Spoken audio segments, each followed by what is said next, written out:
Hello friends, मैं भारती आपका स्वागत करती हूँ आरजेएम स्टडी के यूट्यूब चैनल पे। आज हमारी हिस्ट्री की नेक्स्ट क्लास होने जा रही है। आई होप आपने पहले वाला जो भी टॉपिक था वो क्लियर कर लिया होगा और याद भी कर लिया होगा।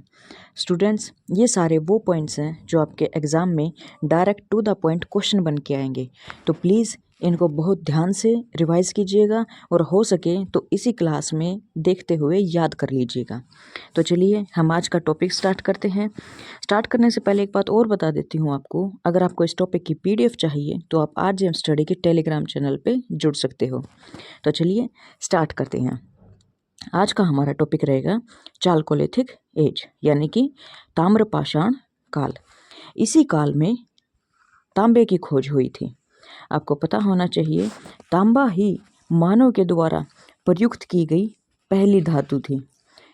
ताम्रपाषाण युग कहा जाता है इसे। इस ताम्रकालीन संस्कृति भी कहा जाता है। चालकोलिथिक एज सिविलाइजेशन भी इसी को कहा जाता है। और ये कहाँ कहाँ पर अवस्थित थी, इसे दूसरा नाम भी दिया गया बनास संस्कृति, जिसको कि राजस्थान में कहते हैं। कैथा संस्कृति एमपी में कहते हैं। मालवा संस्कृति एमपी नवदातोली स्थान पे कहते हैं। और जोरवे संस्कृति महाराष्ट्र में इनाम गांव और सोने गांव वाले हिस्से में कहते हैं। ये चीज़ें आपको बस रिकॉल करनी है। यहाँ से ऐसा कुछ ज़्यादा खास क्वेश्चन आता नहीं है, लेकिन बस आपको ये जो जगह हैं इनके नाम ध्यान में रखने हैं। तो चलिए अब आगे चलते हैं। अब हमारी स्टार्ट होती है सिंधु घाटी सभ्यता, और यहाँ से एक क्वेश्चन तो पक्का आता है। तो इसीलिए इन सब पॉइंट्स को आपको अच्छे से दिमाग में बिठा लेना है, ताकि क्वेश्चन पेपर में आपको जब भी जाने पहचाने कोई भी नाम दिखेंगे तो आप उनको टिक करके आ सकते हो।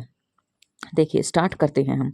सिंधु घाटी जो सभ्यता है, सबसे इम्पोर्टेंट चीज़ तो इसका टाइम पीरियड है। इसका जो टाइम पीरियड है वो 2500 बीसी से लेके 1750 बीसी तक कहा जाता है। आई होप ये आपको याद भी होगा, और शायद आपको बीसी वाला कंसेप्ट भी पता होगा। ये 1750 बीसी तक कहा जाता है। लगभग 750 सालों का जो टाइम पीरियड है वो इसमें माना गया है। देखिए बच्चे, ये टाइम पीरियड थोड़ा बहुत ज़्यादा भी हो सकता है, कम भी हो सकता है, लेकिन ये सबसे ज़्यादा माना गया जो समय काल है ये उसके बारे में हम लिखते हैं कि हाँ, ऐसा माना गया है कि ये इतने समय पहले ये सभ्यता एग्जिस्ट करती थी। अब चलिए आगे स्टार्ट करते हैं। सिंधु घाटी सभ्यता जो है उसका कुछ और नाम भी दिए गए हैं, जैसे कि हड़प्पा सभ्यता।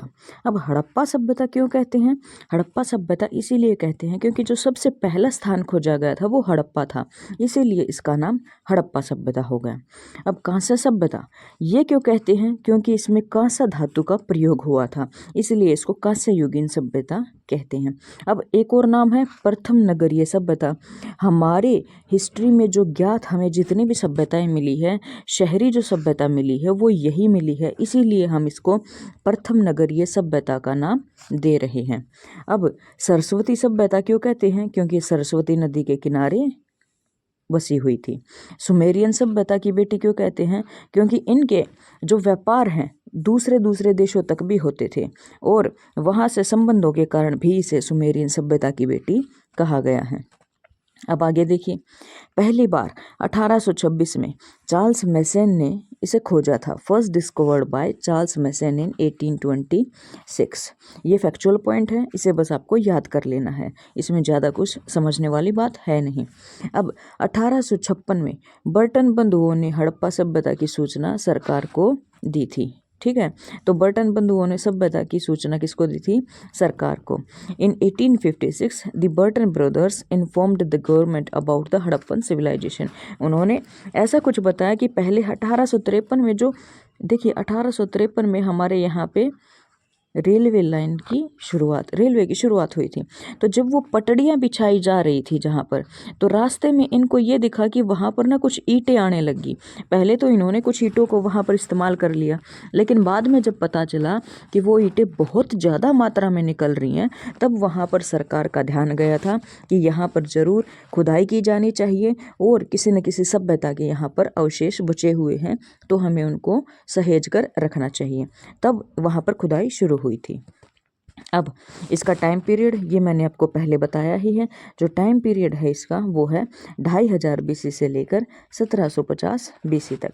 अब इसके लिए सबसे पहला जो प्रयास है वो मार्शल के द्वारा किया गया था कि वहाँ पर खुदाई की जानी चाहिए, उन्होंने ऐसा कहा था।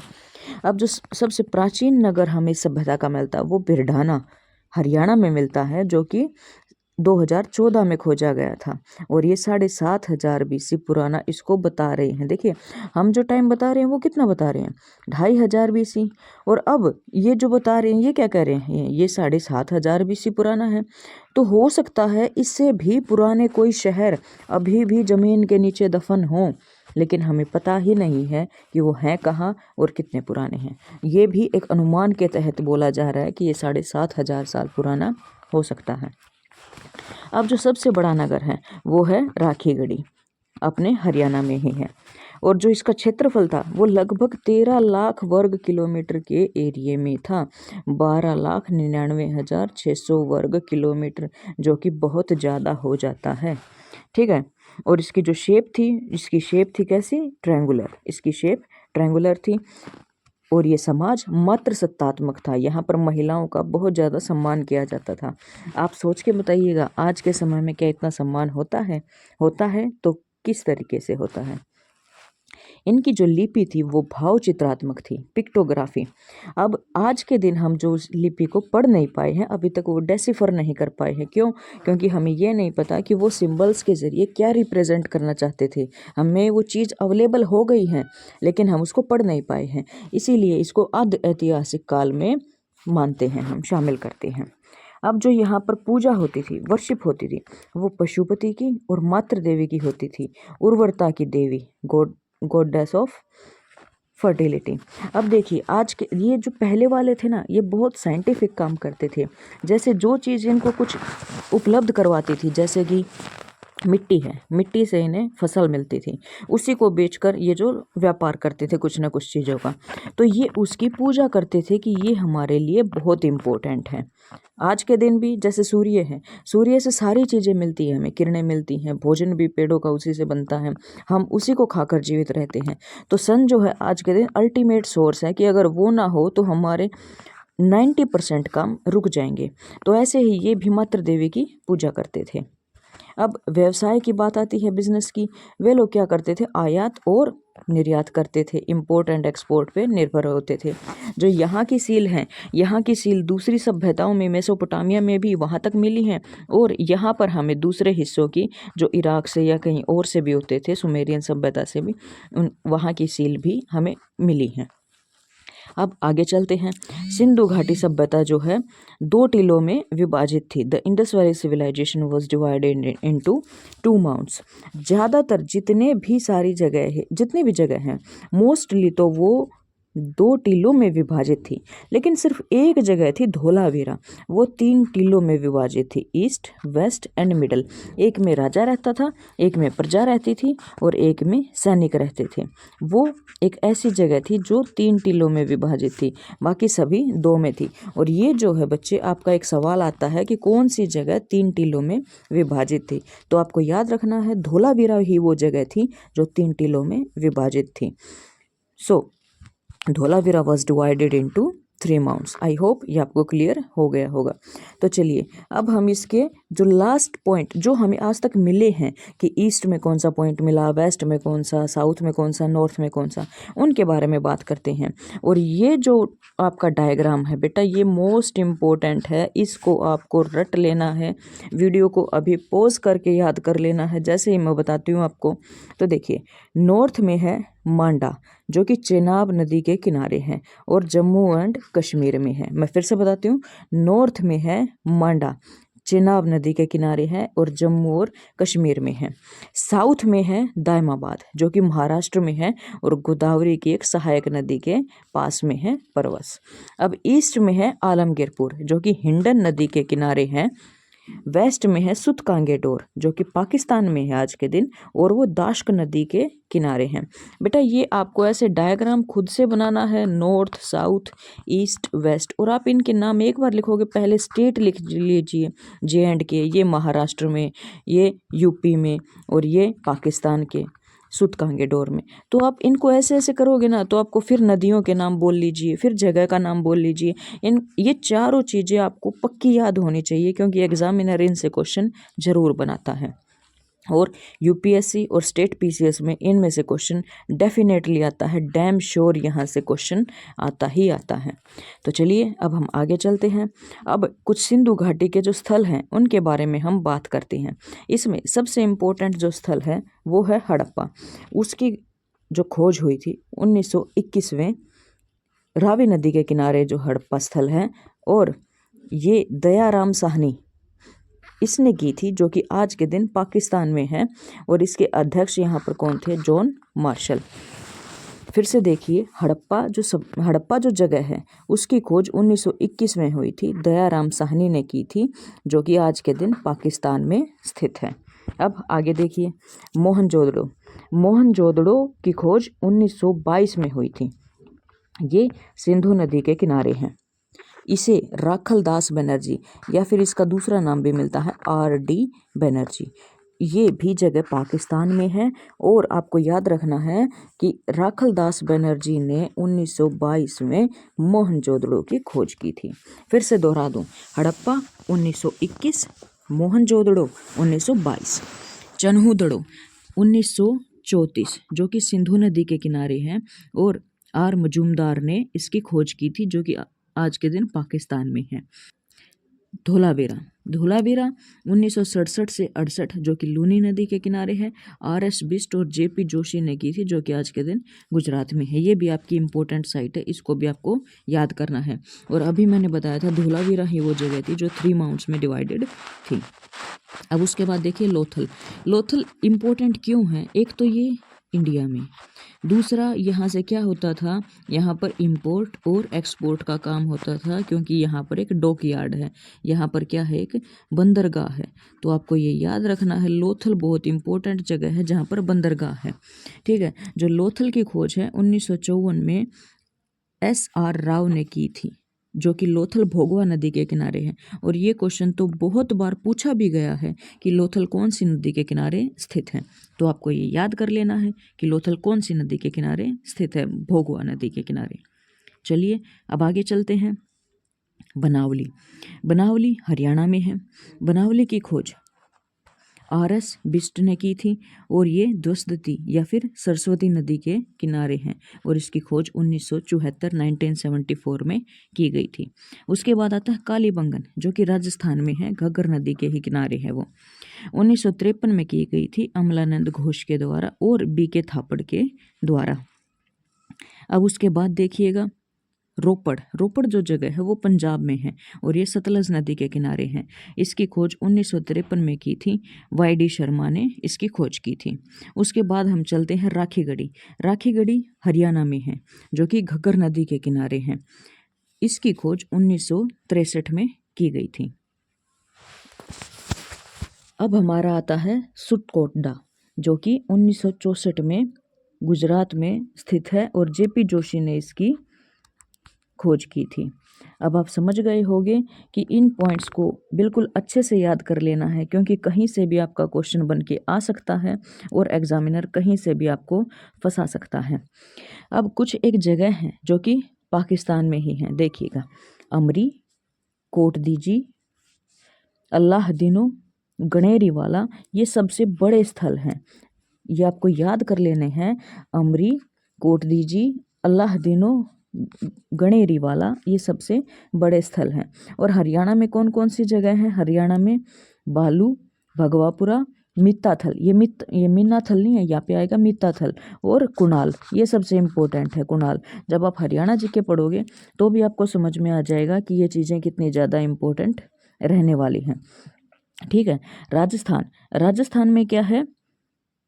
बालाथली, जो कि कर्णपुरा में है। इसके बाद देखिएगा गुजरात में क्या है? एक जगह है देसलपुर। गुजरात में जगह कौन सी है?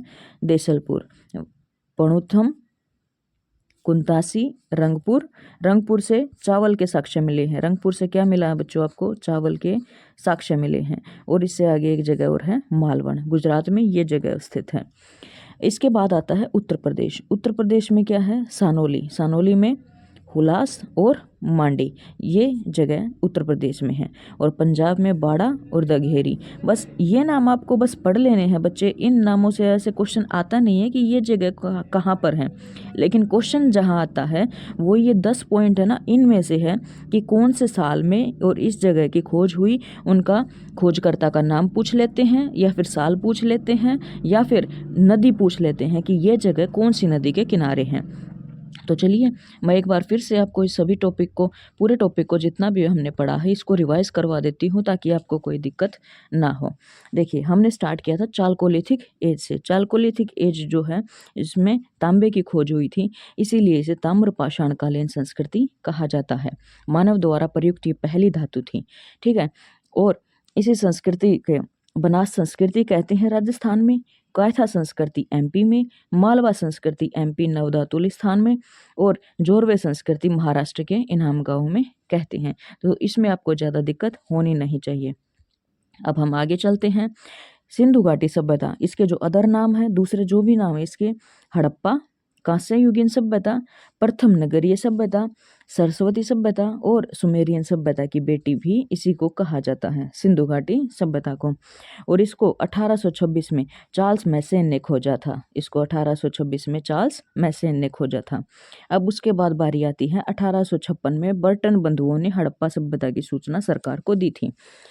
1856 में, ये आपको याद कर लेना है, ये ईयर के बारे में पूछ लेते हैं कि बर्टन बंधुओं ने किस टाइम पे सरकार को जानकारी दी थी। तो स्टार्टिंग में 1856 में। अब उसके बाद देखिए जो इसका टाइम पीरियड है वो है 2500 बीसी से लेके 1750 बीसी तक। आई होप ये तो आपको बिल्कुल जुबान पे चढ़ गया होगा। और इसके लिए सबसे पहला प्रयास जो है वो मार्शल ने किया था। अब जो सबसे प्राचीन नगर है वो है भिड़ाना, जो कि आज के दिन हरियाणा में है और 2014 में से खोजा गया है और ये लगभग 7500 साल पुराना है। और जो सबसे बड़ा नगर है वो है आज के दिन राखीगढ़ी, ये भी हरियाणा में ही है। और जो इसका क्षेत्रफल माना गया है वो लगभग 13 लाख वर्ग किलोमीटर माना गया है। एग्जैक्ट आपसे पूछता नहीं है, एग्जैक्ट आप याद कर सकते हो 12,99,600 वर्ग किलोमीटर, लेकिन वो अनुमानित कहता है कि कितने लाख वर्ग किलोमीटर में ये क्षेत्रफल है। अब इसका जो आकार है वो त्रिभुजाकार है। यहाँ का जो समाज था वो मात्र सत्तात्मक था। महिलाओं की यहाँ पर स्थिति बहुत ही अच्छी थी। महिलाओं की यहाँ पर मूर्तियाँ भी मिली हैं। और यहाँ की जो लिपि है वो भाव चित्रात्मक है, जिसको हम अभी तक डेसिफर नहीं कर पाए हैं। यहाँ पर जो पूजा होती है वो मातृ देवी की और पशुपति की होती है। मातृ देवी किसको कहते हैं? ये उर्वरता की देवी को, जहाँ से जमीन से ये अनाज उगाते थे। इनका जो काम था, मुख्य जो काम था इनका वो था इंपोर्ट और एक्सपोर्ट का, उसी से ये अपना सब कुछ करते थे। अब जो सिंधु घाटी सभ्यता है, जितने भी जगह हैं ज़्यादातर 2 टीलों में विभाजित हैं, लेकिन सिर्फ एक जगह है धोलावीरा जो कि 3 टीलों में विभाजित है। तो अब देखिए जो इसका एक्सटेंशन है इस सिंधु घाटी सभ्यता का, नॉर्थ में जम्मू एंड कश्मीर में मांडा जगह तक जो कि चिनाब नदी के किनारे, साउथ में दायमाबाद गोदावरी नदी की सहायक नदी के पास, और ईस्ट में आलमगीरपुर हिंडन नदी के किनारे, और वेस्ट में सुतकांगेडोर दाश्क नदी के किनारे। इसके बाद आता है सिंधु घाटी सभ्यता के स्थल कि किस जगह की खोज किस वर्ष में की गई थी। सबसे पहले आता है हड़प्पा। हड़प्पा की खोज 1921 में की गई थी, जो कि रावी नदी के किनारे है, और दयाराम साहनी ने इसकी खोज की थी, और आज के दिन ये एरिया पाकिस्तान में है। उसके बाद आता है मोहनजोदड़ो, जो कि 1922 में इसकी खोज की गई थी, सिंधु नदी के किनारे है, और राखलदास बनर्जी ने इसकी खोज की थी। देखिए आप थोड़ा सा ना ट्रिक करके भी याद कर सकते हो। अब ये देखिए राम की दया हुई तो हड़प्पा की खोज हुई। जैसे आप इन शब्दों को बोलोगे ना, राम की दया हुई, देखिए ये मैं अपने आप से बोल रही हूँ, आप इसको किसी और वे में मत लीजिएगा, लेकिन बस एक याद करने का तरीका होता है। तो मैंने कैसे कर रखा है, राम की दया हुई तो हड़प्पा की खोज हुई। ख्याल राखलदास, तो मैंने इसका क्या किया, ख्याल करके बनाया। ख्याल किसका रखो, मोहन का ख्याल रखो। अब आगे है मजूमदार, चन्हूदड़ो, इसको मैंने डायरेक्ट याद किया था। चन्हूदड़ो क्या है, मजूमदार, आर मजूमदार आएगा। अब देखिए धोलावीरा जो जगह है 1967 से 68 के बीच में इसकी खोज हुई थी और ये RS बिष्ट और JP जोशी ने की थी। तो मैंने कैसे याद किया था कि मैंने ऐसे याद किया था, जोश में आके बहुत ही धोला हो गया, सफ़ेद हो गया। ठीक है, तो अब देखिए लोथल। लोथल का क्या है? SR राव। ये डायरेक्ट मेरे को याद हो गया था, इसमें ज़्यादा टेंशन की बात नहीं थी। लोथल भोगवा नदी के किनारे। रिवाइज ही इतना हो रखा है कि ये जुबान पे डायरेक्ट टू द पॉइंट है, तो आप भी इसको 2-3 बार बोलोगे तो ये आसान चीज़ें हैं, हो जाएंगी। अब उससे आगे चलते हैं। बनावली। बनावली की खोज RS बिष्ट ने की थी। ठीक है, RS बिष्ट ने बनावली की खोज की थी और ये सरस्वती नदी के किनारे हैं। इसको भी आप डायरेक्ट कर सकते हो। कालीबंगन। कालीबंगन घग्गर राजस्थान में है। अमलानंद घोष और BK थापड़ ने इसकी खोज की थी। इसको मैंने कैसे याद किया था? थापड़, थापड़ को आप थप्पड़ करके याद कर सकते हो। थप्पड़ मार मार के काला बना दिया या फिर काला बैंगन बना दिया, तो आप इसको याद कर सकते हो, ये आसानी से याद हो जाएगा। थापड़ ने मार मार के काला बैंगन बना दिया, आप इसको ऐसे बोल सकते हो। अब इसके बाद देखिए रोपड़। रोपड़ ये आसान सा है, ये जगह पंजाब में है, सतलज नदी के किनारे। राखीगढ़ी आपने बहुत बार पढ़ लिया, ये हरियाणा में है। सुत कोटड़ा ये गुजरात में है और ये JP जोशी, जो भी आपने ऊपर किया था, जोशी ने जोश में आके धोला बहुत जोश में आ गया था, ये किया था, तो वही जगह सुतकोटड़ा, वो भी JP जोशी ने ही की थी। अब यहाँ पर कुछ जगह के नाम है जो कि इन्होंने दिखाए हुए हैं कि कौन सी जगह कहाँ पर स्थित है। पाकिस्तान में अमरी, कोटदीजी, अलाहदीनो, गणेरी वाला, ये सबसे बड़े गणेरी वाला जो है ये सबसे बड़ा स्थल है। हरियाणा में है बालू, भगवापुरा, भगवानपुरा आएगा वैसे यहाँ पे, मिताथल और कुनाल। राजस्थान में बालाथली, कर्णपुरा। गुजरात में देसलपुर, पणुमथ, कुंतासी, रंगपुर और मालवण। उत्तर प्रदेश में है सानोली, हुलास और मांडी। तो बच्चों यहीं तक था आज का टॉपिक और पंजाब में रह गया वाड़ा और दगेरी। आपको शायद ये टॉपिक क्लियर हो गया होगा। अगर कोई दिक्कत हो तो आप कमेंट सेक्शन में कुछ भी पूछ सकते हो। तब तक के लिए आप इस वीडियो को लाइक कीजिएगा, शेयर कीजिएगा और चैनल को सब्सक्राइब कीजिएगा और पढ़ते रहिए। Thank you.